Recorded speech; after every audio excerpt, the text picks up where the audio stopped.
Your Excellencies, distinguished ladies and gentlemen, permit me to adopt the protocol which was so ably established by our Prime Minister, Dr. the Honorable Dendell Douglas. This evening, I have the signal honor to introduce our featured speaker. From his celebrated conversations with world figures to his work to inspire the next generation of leaders, Tavis Smiley, broadcaster, author, publisher, advocate, and philanthropist, has emerged as an outstanding voice for change. Smiley is currently the host of the late-night television talk show Tavis Smiley on PBS, as well as the Tavis Smiley Show from Public Radio International, and the daily online radio program Tavis Talks on the Tavis Smiley Network on Blog Talk Radio. In addition to his radio and television work, Smiley has written 16 books. His memoir, What I Know for Sure, My Story of Growing Up in America, became a New York Times bestseller, and the book he edited, Covenant with Black America, became the first nonfiction book by a Black-owned publisher to reach #1 on the New York Times bestsellers list. In his latest New York Times bestseller, The Rich and the Rest of Us, A Poverty Manifesto, Smiley and his co-author, Dr. Cornel West, challenge all Americans to re-examine their assumptions about poverty in America, what it really is, and how to eradicate it. His forthcoming text to be published in September 2014 is Death of a King, the real story of Dr. Martin Luther King Jr.'s final year.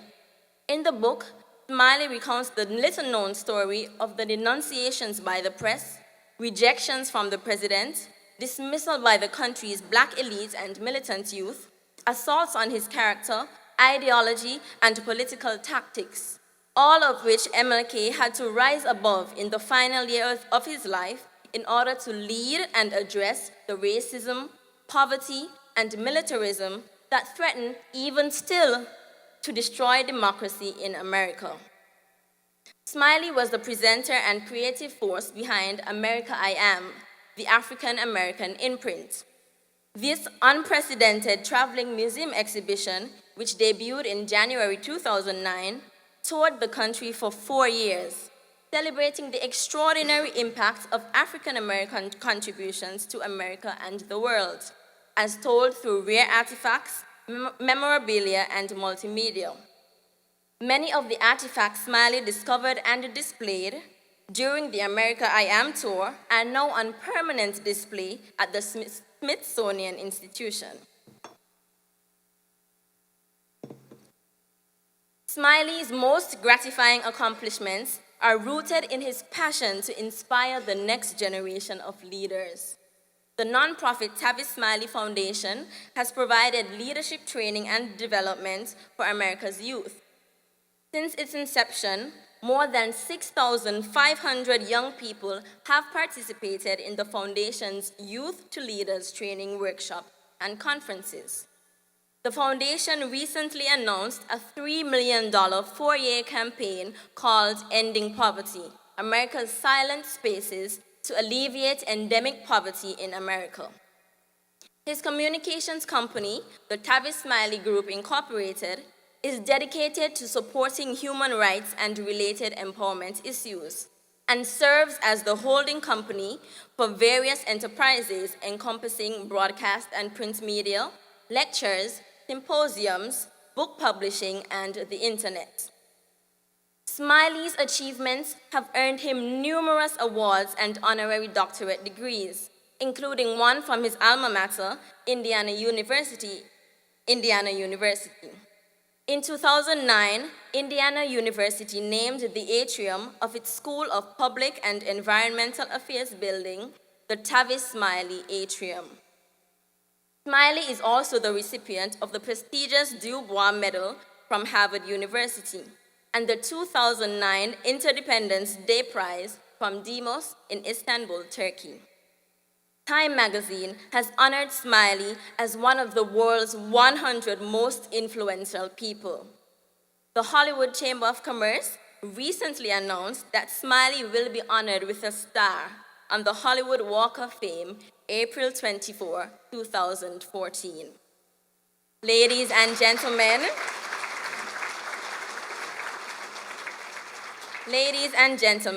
it is my honor to introduce to you Mr. Tavis Smiley. That was so sweet of you. Thank you. I appreciate that. It's a little better. At this hour, there are a number of things running through my mind. First of all, that may very well be the second nicest introduction I've ever received, young sister. And I only say second nicest because I was in Chicago the other week, and the person to introduce me didn't show up, and I did it myself. Please give her a round of applause. That was such a kind introduction. So many thoughts running through my head. They say the shorter the introduction, the more important you are. Kind of like, ladies and gentlemen, the Prime Minister. Ladies and gentlemen, President Obama. Ladies and gentlemen, the Pope. And so I got some work to do, as you can see. If the shorter the introduction, the more important you are, I've got some work to do, but I want to thank her for such a generous and kind introduction. I was standing there looking at this room and how beautiful all of you are and how honored and delighted and humbled I am to be here tonight on my very first visit to St. Kitts-Nevis. My first, not my last, but my first. And as I looked out at your gorgeous and handsome faces, I thought of the story that I'm sure you've heard of, the lion and the skunk. The lion at one point called a meeting of all of the animals in the jungle. And the skunk showed up at the lion's house one day and said, "Mr. Lion, the word on the island is that you've called a meeting of all of the animals, but I didn't get an invitation to the meeting. I don't know if it got lost in the mail or if it bounced back on email, but I did not receive my invitation to the meeting of all the animals in the jungle. But I thought I would just come to you directly, Mr. Lion, and just check in to see what happened." And the lion said to the skunk, "Not to worry, the room is crowded and there's not enough room for everybody to get in. And so I'm sorry that you didn't get invited, but we really just didn't have the room to accommodate you at this gathering." And the skunk looked at the lion and said, "You know, all you had to do was invite me. That's all you had to do, was just to invite me, because if you had invited me, I would have made some room." You're going to get that when you get home later tonight. I would have cleared out some space. All you had to do was to just invite me. And so I want to say thank you to the Prime Minister for inviting me. I'm delighted to have been invited. I know that part of the reason why I am here tonight, and I'm going to be very brief, I promise you, I heard as I was walking through the crowd making my way in, and people saw that I was here and, of course, knew that I was going to be the guest speaker. I could hear people whispering to me. And one brother said to me, "Don't forget the 5 B's. Get the 5 B's." I looked back and he said, "Be brief, brother, be brief." I heard somebody else say, "Don't forget the 4 S's. 4 S's. Stand up, speak up, shut up, and sit your behind down." I recognize that I'm the only thing that stands between you and your meal. And so I was born at night, but it wasn't last night. So I'm not going to be stuck on stupid and belabor this point. But I do want to, before I go forward, just say a brief word about some friends of mine who are very dear, and they're in the room tonight. As a matter of fact, I recall reading that he was the very first keynote speaker, the first person to address this gala 13 years ago. And I can tell you, you slid way downhill tonight. If he was your first speaker, you've gone way downhill. But it is my honor always to be in the presence of a gentleman. And I say this with every bit of integrity in my being, that he is for me an authentic American hero. And if you don't believe me, just check the record books or go back and listen to any of the interviews given by the late, great Nelson Mandela. And when Nelson Mandela says he's a great man, you know he's a great man. I am honored to be here tonight, in part at the invitation of my dear friends, Randall and Hazel and Kalia Robinson. I'm honored to be here tonight. When Randall and Hazel reached out on behalf of the Prime Minister, I had no choice but to say yes. Although I was supposed to be in another part of the world, I canceled that trip to get here because I've been so, it's not just because the women are prettier and the beaches are nicer, but in part because some of the great moments of my career that young sister spoke of a moment ago have Randall Robinson and Hazel Ross Robinson's name written all over it, and Kalia was just a baby, and my career started some 20 years ago, but it's because of Randall that I've sat and interviewed Fidel Castro, and because of Randall that I've sat and interviewed the Pope, and because of Randall I've sat and interviewed Aristide in Haiti, and around the world, literally, Randall has taken me. And so when people see your glory, they don't sometimes know your backstory. They see the glory, but not the story. And I came to just disabuse you of a notion. If you think that you have made it all by yourself, I hate that term, he was self-made. Ain't nobody self-made. Every one of us we are who we are. Can I just say this? We are who we are because somebody loved us. We are who we are because somebody loved us. Somebody cared for us. Somebody looked out for us. Somebody helped usher us into the room. I am so moved by the story of the Prime Minister growing up a poor boy on this island. And but for somebody extending to him a scholarship, he wouldn't have gone on to be a doctor and the Prime Minister. Somebody cared enough for him to look out for his best interest when nobody knew what his career was going to bring. That sister sang that song about the Prime Minister. Didn't she sing that thing? Yeah. It occurs to me, again, so many things on my mind tonight. I got to get me a theme song. I got to get somebody to travel with me and bring me on like that. If I can take these two sisters, can I just take them when I leave? One to sing me on and one to bring me on. I don't know who's going to take me off, but I owe so much to Randall and to Hazel and to their lovely daughter, Kalia. So thank you, Randall and Hazel. I know you're in the back somewhere, but I appreciate you reaching out to me and just delighted to be here at your request. Let me say a brief word about the person tonight to whom we give all these accolades, in part because he has earned them.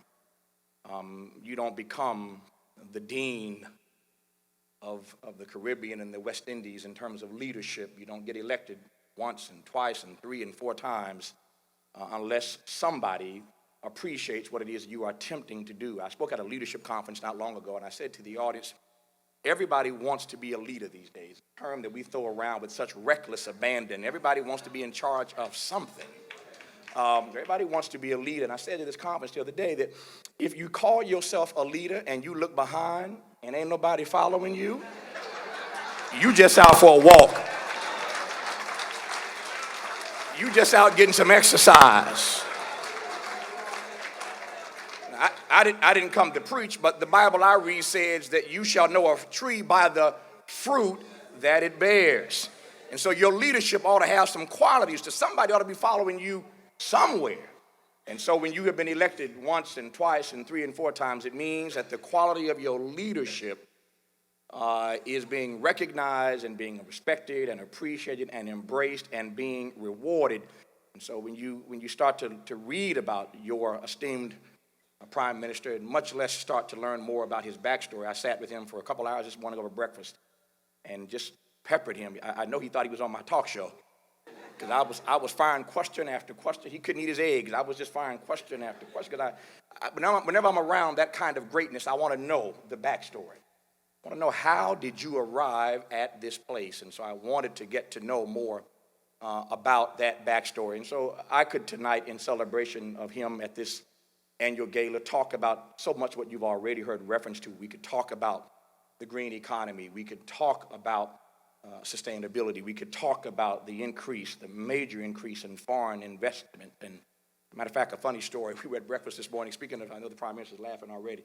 We were at breakfast this morning, going into breakfast, and speaking of sustainability, I saw Randall and Hazel at their house later this afternoon and told them this story, and we had a good chuckle out of it. But we walked into the breakfast this morning at a restaurant, and apparently there was a businessman or two who were here for a meeting to talk about investing in solar energy on the islands.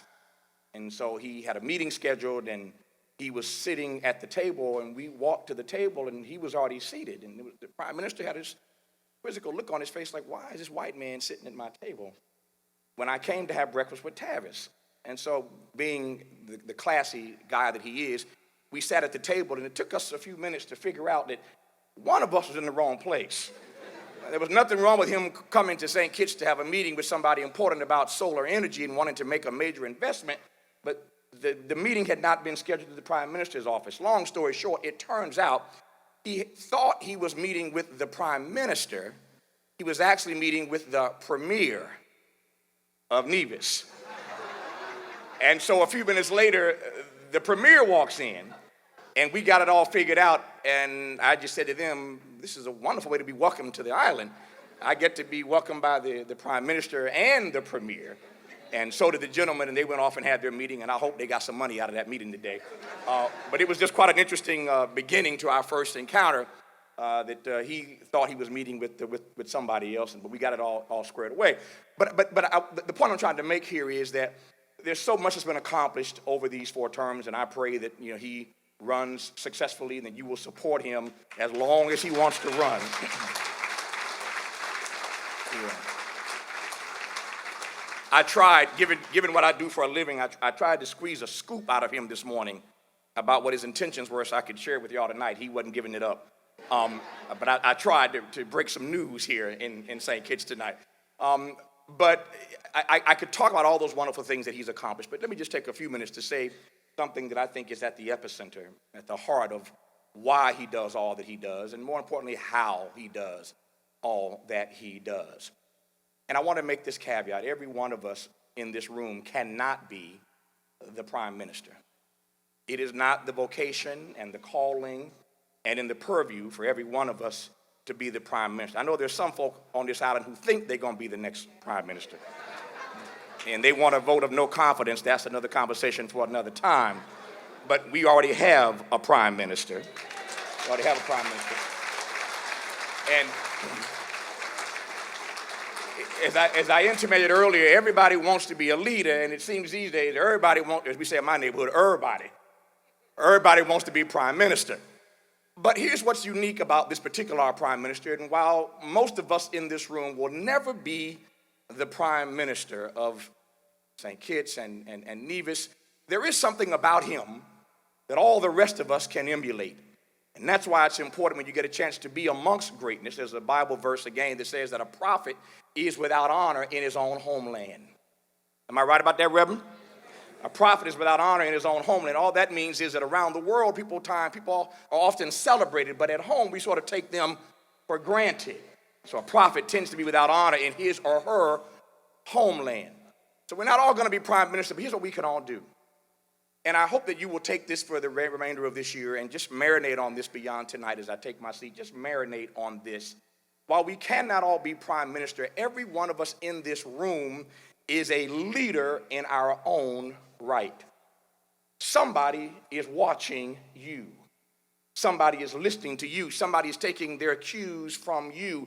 Every one of us in our own unique way is a leader. If you are a parent, you are sure enough a leader. You're a grandparent, you're a leader. If you're a businessman or woman, you're a leader. If you're a teacher, if you're a doctor, if you're a lawyer, every one of us in some capacity. I'm looking around this room, and I know this room is just full of leaders in all kinds of industry and human endeavor. So we are all leaders in our own right.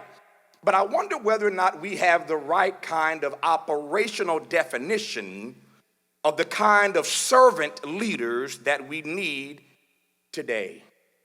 See, how might I put this? The paradigm on leadership in this nation and around the world, the paradigm on leadership has shifted, and it's time for us to build a new construct for the kind of leaders that we need in St. Kitts and Nevis and around the globe, the kinds of leaders that we need in this critical moment.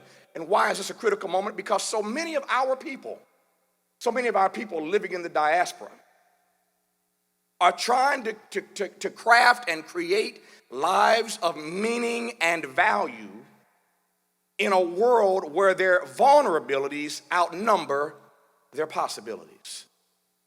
Let me say that one more again. We live in a world where so many of our people now are trying to create and to craft lives of meaning and value in a world where their vulnerabilities outnumber and outweigh their possibilities? How does one go about creating a life of meaning and value and purpose? How does one find his or her vocation, their calling in the world when their vulnerabilities outnumber their possibilities? So difficult to do because the gap in the world is growing between the have-gots and the have-nots. The rich are getting richer and the poor are getting poor, and the poor are now being rendered invisible. And the worst thing you can do to a child like Mr. Douglas some years ago is to make that child feel invisible, to make them feel like they don't matter, they don't have worth, they don't have value. So how do we create more Douglases in the world? How do we make sure that our people around the diaspora were challenged by these vulnerabilities and fighting to find possibilities and opportunities? How do we make the world a safe place for them to live and to work and to progress? And here's the answer. And I go back to the prime minister because this, I think, is the essence of his life. And while we cannot be prime minister, we can all emulate this. Here is my definition of leadership. And I can tell you now, you can read all the books you want to read, go to all the seminars you want to go to, watch all the talk shows you want to watch. I can tell you this is the best definition of leadership you'll ever find, and it's mine. And there's a money-back guarantee that comes with it. My definition of leadership is simply this. You can't lead people unless you love people. And you can't save people unless you serve people. Thank you, because it's hot up in here. You can't lead folk unless you love folk. And you can't save folk unless you serve folk. One more time. You can't lead if you don't love, and you can't save if you don't. So the leadership then is not about how many titles you have. It's not about how many degrees you have, how much money you make, what kind of car you drive, what part of the island you live in, where you vacation. None of that matters if you would call yourself a leader. What matters is, if I'm right about this, and I believe I am, that leadership is about loving people and serving people. All that matters then is simply this. What is the depth of your love for everyday people? And secondly, what is the quality of your service to them? What is the depth of your love to everyday people? What is the quality of your service to them? So we have this leadership notion all twisted and turned around. It's not about those other extraneous factors. The one thing I love about petitions, and the thing that I love about New Visions is that you understand that not everything can be reduced to a market value. Not everything is a commodity to be bought and sold. Randall and Hazel and Khalid and I were talking about this today. Everything cannot be turned into a commodity. There are some non-market values that you understand because they matter to you. I'm talking now about things like faith and family and friends and love and service. These are not market values. They're not commodities to be bought and sold, but they are the things that make our lives worth living. So the questions are, what is the depth of your love for our people? What is the quality of your service to them? If you live a life and you use that as your operational definition of what it means to be a leader of whatever stripe you are, that you will dedicate however much time is left in your life, whatever years you are blessed to have left in your life. If your mission is to love people and to serve people, then the world becomes a better place for all of us to inhabit. And by love, I simply mean this. Love means that everybody is worthy just because. Everybody is worthy just because.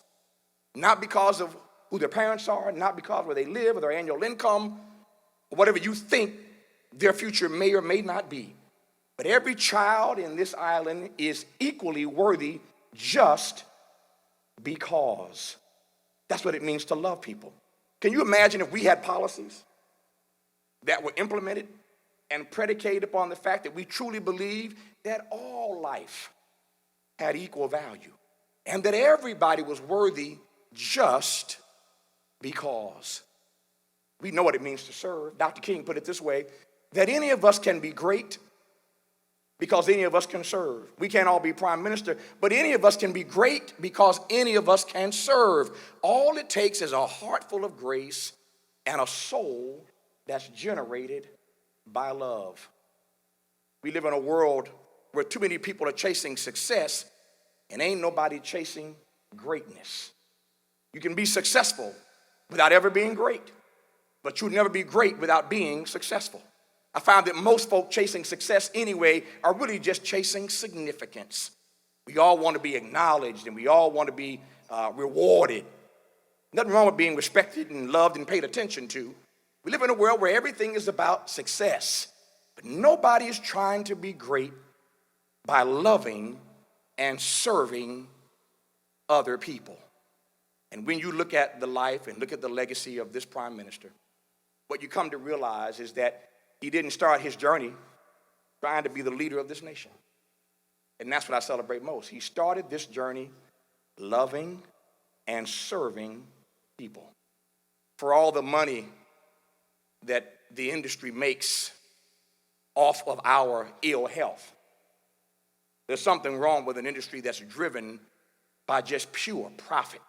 In America, we're having this debate every day. Even though it's been passed, the Supreme Court's upheld it, we still got folk hating on the president about Obamacare. So this debate is going to go on ad infinitum, ad nauseum. It will go on.